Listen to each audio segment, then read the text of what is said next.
What is good, everybody out there? Thanks again for kicking it with your boy over at Core Thoughts, the channel where we basically talk basketball. Today's reaction is going to be on a historic performance. Very, very few players can ever say that they've scored 30 points. Damn, 40 points. 50 points is impressive. Like, that's on top flight of the news. But Donovan Mitchell, he's like,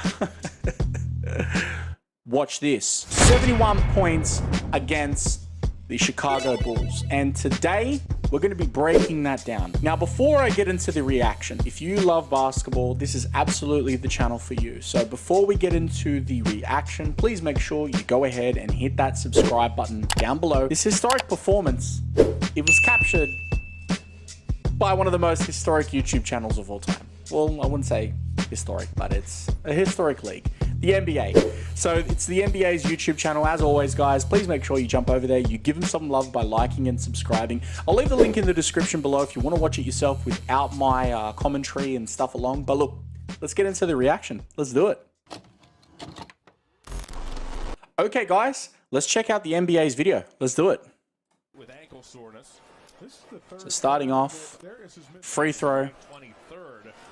Two made free throws. Free throws is a really sneaky way to get your stats up. Just sleeping on that. Yep, sleeping on it. Leaving him open. He's got to shoot that. All right, he's pointing out. He wants the ball. Oof. Again, very similar sort of distance in that range. High pick and roll action. Oh, a little hezzy there. Getting to the elbow. I like it. Great read. Hands up, hands up. He's letting him know he's open. Caruso, hard defender. Oh, that cuff. The cuff is a very important. Oh, my God. Oh! Yo! Chill. He gave him that Jordan push, though. Bang. Oh. All right.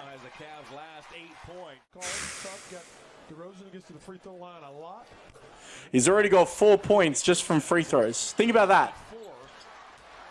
Chasing down. Oh, good change. Good control. Again, a lot of that comes from the cuff and being able to cuff the ball. Ooh. Oof. Hey, he's feeling it. He was ignoring my man in the corner. He's like, nah, chill. Great defensive reaction just to stay low. Scoop finish. Love it, love it, love it, love it. You got to be able to transcend towards the basket and have a soft enough finish. That's 5 points from the free throw. 6 points from the free throw. Ooh, great way to cut off. Great way to cut off Caruso by going across him. See that? See how Caruso comes over him? Because he's anticipating him to go straight up. By changing that angle, he took Caruso out of the play without even really trying to. Ooh, that snatch back. Filthy. Filthy, bro.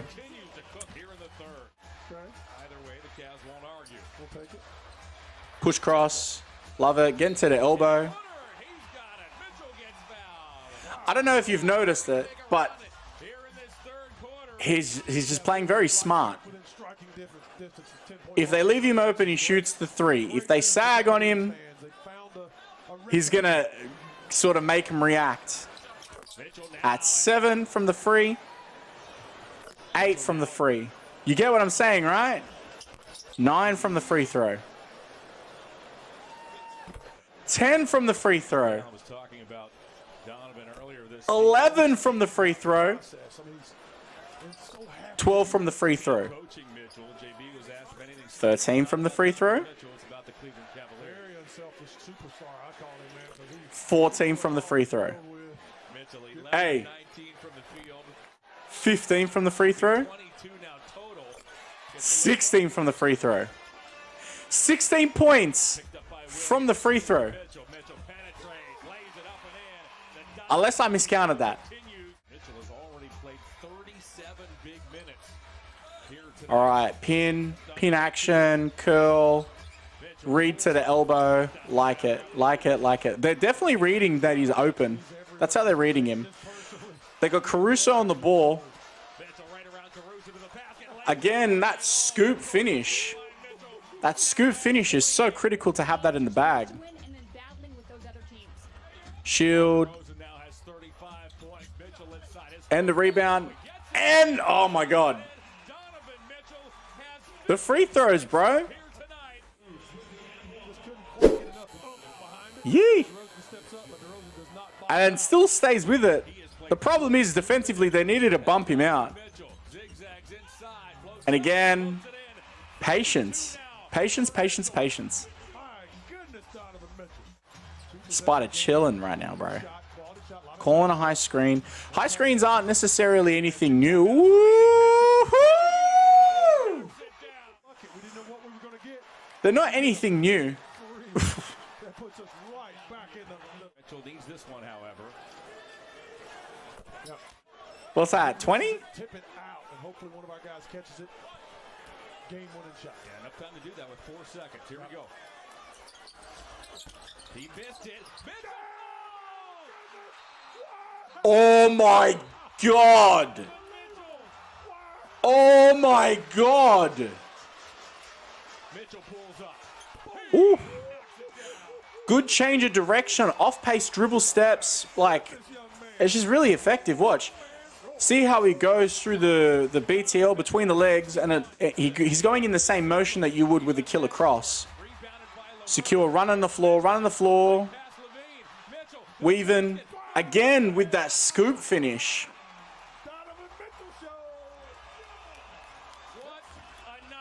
He's like going like this. He's like scooping the ball to take a lot of the momentum off of it. I like that.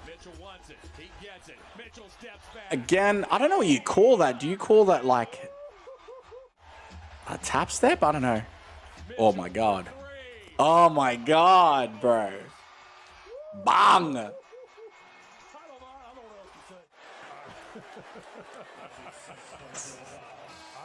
Damn, bro. Good read. Defensively, they chucked 2 at him. Mitchell looks for 70. Oh my God. Bro. So think of it this way, right? Because he gets a 71, so he clearly makes this, right? This man had missed 1 free throw and made every single of the others. Obviously, yeah, bro. Yeah, bro. Okay, guys, as always, I've got to hit you with that detailed analysis. Let's get into it. The first thing that I identified was Donovan's effectiveness from the free throw line. If you want to have a look at the stats for yourself, go ahead, check out the description, and I've got the link in there. Donovan shot 20 from 25 in the free throw. Free throws, man, biggest blessing, because they take so much pressure off of you in ways of being able to put up onto the board. Now, if you just look at it like this, right? He scored 20 from 25 free throws, right? So he scored 20 points just at the charity stripe. Even if you were just to take those free throws alone, it would have been a respectable game. So first things first, we have to recognize that those free throws were a pinnacle effect in being able to achieve that 71-point game. Now, that being said, there was still 51 points that were scored elsewhere out onto the floor, and I will get into it. If you're talking about effectiveness on the court and you want to be on the court, you have to be effective from the free throw line, because otherwise you're a liability. Man, you want them to be worried about you getting to the free throw line. So having this sort of level of effectiveness in being able to bury the bulk of your free throws, it really does make a big difference. That was the first thing that I identified. The next thing that I identified was the way that Donovan was finishing on his layup. Now, if you look at his layup, he was kind of starting off overhand and then cuffing the ball and then going underhand. Now, we've seen guys like LaMelo Ball use this previously, and I'm a big fan of the cuff. When you have the ball cuffed like this, what this does is this actually allows you to take a lot of the momentum and control on the ball. There's a heavily used clip of LaMelo Ball where he kind of goes like this, turns the ball like this, and he's able to sort of use this action to enable him to have control and this start-stopping action of the ball. And Donovan was using the same thing when he was approaching the basket. When you're going really close to the basket, it's the best shooting opportunity that you have, but you want to be able to take as much momentum off of the ball so that it doesn't hit the glass and fly off. Let it ride! And a lot of people have a lot of difficulty with this, especially in very, very fast actions. If you can transition the ball by using the cuff from going from this to this, or this, or this to this, in any way where it is a sealed grip, it is of massive benefit to you. And by going in this action where we're going from here to here, that then allows him to use the full proper control of the finger roll. And what that does is that then changes the angle of the drop of the ball. And that can be really effective in trying to get good quality shots when you're in contested regions, especially if you're trying to finish up high. If you look at guys like Steph Curry, he uses this a lot where he creates that finger roll and it actually just kisses the backboard and it helps die and drop the ball instead of having to send it up really high and have to come down and hit the backboard, especially when you're going in near where all the defensive attention is. The last component I'm going to talk about is the read and react from the defense. They teach you a lot when you're younger that you want to dictate what is happening from the defensive end. So you as a defender, you want to dictate and take away options from the offensive player. And as an offensive player, we're very much minded in the way of, okay, I have option A, B, or C. But there's one thing that we want to pay special attention to, and it's looking at the opportunities that are there and not thinking about them in a linear sense, not thinking of them as singular. There's not one option. There is a tree of options. So let me put it to you like this. If I have the ball at the top of the key, okay, I could either A, take that three for the shot, B, I could rip and go and try to drive and get to the bucket, or C, I could rip and go, stop at the elbow and take a midi. There's three options right there. There's obviously a bunch of other options that come from that, but just using those three examples there, they play off of each other. If I hit the three, maybe they're going to close out on me hard, and then I can use that rip and go and drive to the bucket. The next time I go, now the defense is really worried about the shot and the rip and go, so then they're going to really try and cut me off as I drive. But if I take one hard dribble, pull up at the elbow, it's now this read and react situation, and they're one step behind, and that's where we want the defensive positions to be. We want them to be one step behind. We want them to be reacting to us. And I really love the read and react that Donovan was utilizing in being able to look at the 4 scoring opportunities or 4 scoring locations that he had. The first one was a free throw. The other one that I spoke about was the finish up close. He actually shot a fair few of his buckets really nice and close. I'll put up the shot chart so you can see exactly what I mean, but a lot of these buckets were also scored literally right up near the ring, and that again is maximizing the fantastic opportunities that you have. That elbow shot, that mid-range shot, it's fantastic. Fantastic tool to be able to utilize and create that scoring opportunity from everywhere. Because if I am effective in the middle, then you're going to be worried about the middle. And that gives me the long range and it gives me the short range. That's how I'm trying to get you to think about it. Don't just think that I have the mid, it's the only option I have. But the other option that gives is the long range. Initially at the very beginning of the clip, you could actually see that the defense, when they were fighting over the high screens, and high pick and roll actions are pretty common in the NBA, you could see that they were really struggling to get over, and the defense didn't know what to do, and so they were basically trying to hold off. Donovan Mitchell is an effective offensive player, and he's hyper athletic. But if he's getting that open opportunity and he hits a couple of threes, it's going to add up onto the tally for his box score, and it absolutely did. This man hit 7 from 15 threes. Let's look at it this way. With the 20 points that he's already accrued on the board from free throws, he's now accrued 21 points from deep. That there is 41 points collectively. That would be a fantastic game. That would be a noteworthy game, let alone getting to the point of his historical performance of 71 points. But this is what I'm trying to get you to think about. If I can really make the most of the opportunities that I have from shooting, whether it's short range, mid range, long range, or in this case, in the free throw line, I'm gonna stay on the court. If you want to get on the court, you need to be effective at retaining the ball and using it and being super effective when you have it. So, you know, these were things that I really wanted to call out. Obviously, with the fact that this man played 50 minutes, it's a lot of time on the court. There was literally no one else that played as many minutes as him on either team. He played literally 4 more minutes than any other player in the full Chicago Bulls roster, and the highest minute count was 11 minutes shy of where he was. There's a lot of guys who are missing minutes because he's on the court. Now, that's not necessarily a bad thing. As a coach, they're going to read and react to that and leave the hot man on. Even if you're a moderately effective player, you're on the court for as long as possible, your stat sheet's going to look amazing. The longer you can stay on the court, the more amazing your numbers are going to be, but it's all about how you use that time.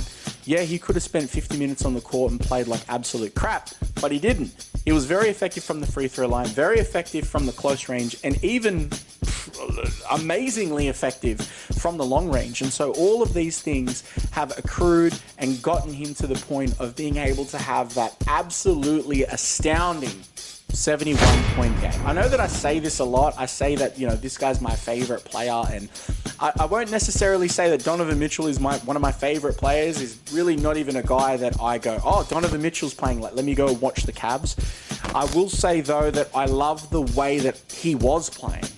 Having this really open format in the way that you play and reading how the game is and making it simple is, to me, absolutely the way to play basketball. Keep it simple. The game's complicated enough, but, you know, that's just me.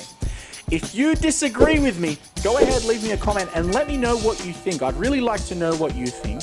Additionally, guys, if you enjoyed the content, please consider liking and subscribing, especially as I'm trying to hit my new goal of 10K subs. I could absolutely do with your help and support. There's a very good chance that you also like NBA 2K. If you do, go ahead and check out my second YouTube channel, which is Court Thoughts Gaming.